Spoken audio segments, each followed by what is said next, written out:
Hello and welcome to my YouTube channel. I'm starting a new series on the history of English literature. In this series, I will be exploring every major era from the Anglo-Saxon period all the way to the postmodern age. Each video will focus on one specific age, so make sure to subscribe and follow along. Today we are starting at the very beginning, the Anglo-Saxon age, spanning from roughly 410 to 1066 AD, is the foundational era of English history. It transformed Britain from a crumbling Roman province into a united kingdom with a distinct language, legal system, and culture.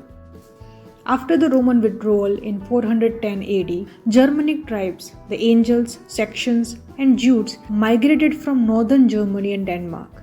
They pushed the native Britons, Celts, to the edges of the island in Wales, Cornwall, and Scotland. By the 600s, seven major kingdoms emerged, known as the Heptarchy. Northumbria, a center for learning and religion, Mercia rose to dominance under King Alfred.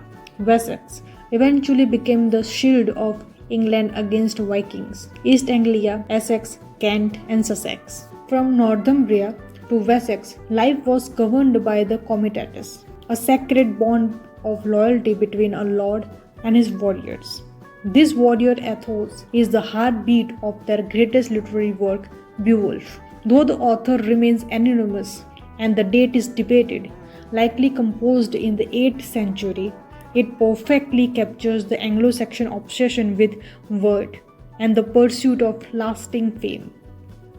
As the era progressed, a fascinating shift occurred. In 597 AD, Saint Augustine arrived in Kent, and the pagan Germanic tribes began to embrace Christianity. This created a unique hybrid literature. We see this in The Dream of the Rood, where Christ is portrayed not as a passive victim, but as a young warrior hero advancing to a battle on the cross. We see it in Caedmon's Hymn, where the oldest known English poet uses the language of the mid-hole to praise the Almighty Maker.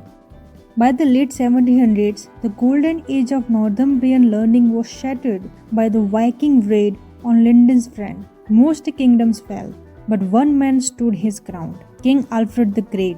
Alfred wasn't just a general who defeated the Vikings at Edington in 1878. He was a scholar. After his victory, he realized that a kingdom could not survive without literacy. He knew that a nation is only as strong as its story. So he commissioned the Anglo-Saxon Chronicle around 890 AD, the first great prose history of English people. He even translated Latin texts into Old English himself, ensuring that the common tongue became a language of education.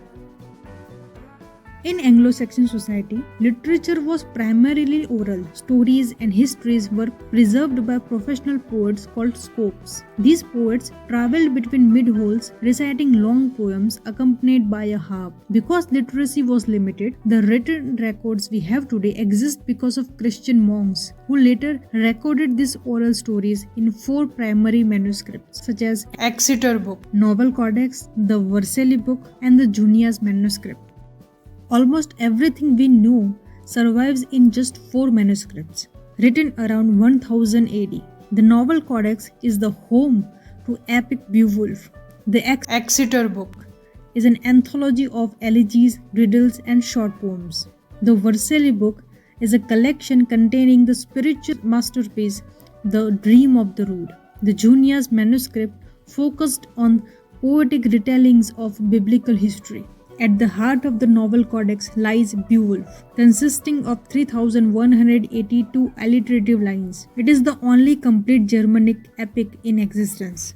The story follows a 6th century pagan hero through 3 monumental battles: the monster Grendel, Grendel's mother, and finally a dragon. However, the narrator is a Christian scribe who uses the story to explore the concept of word and the inevitability of death. Apart from the Beowulf, there are other poems too. The Dream of the Rood. This is the first great dream vision. It uses the perspective of the rood, means cross, to describe the crucifixion. It comes in the Vercelli Book.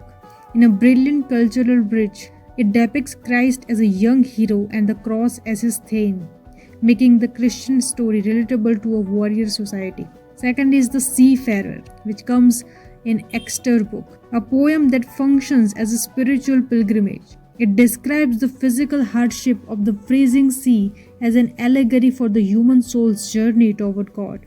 Third is Doer's Lament, which comes in Exeter Book, a rare poem with a refrain that passed away, so may this. It features Doer, a professional poet who has lost his job, using historical suffering to console himself in his present. The Anglo-Saxon poets were masters of language. They did not use rhyme, they used alliteration and a mid-line pause called caesura to create a rhythmic driving beat. They used kennings, vivid metaphors like barn house for a body or sky candle for the sun. This language was hybridized. It used the old pagan warrior vocabulary to explain new Christian concepts.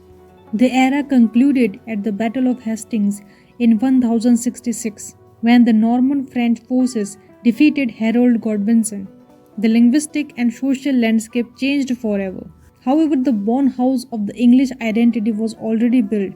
The Anglo-Saxons left behind a legacy of legal structures, the foundational vocabulary of our modern language, and a profound literature. So this is the end of this video. If you like this video, then do like, share and subscribe the channel.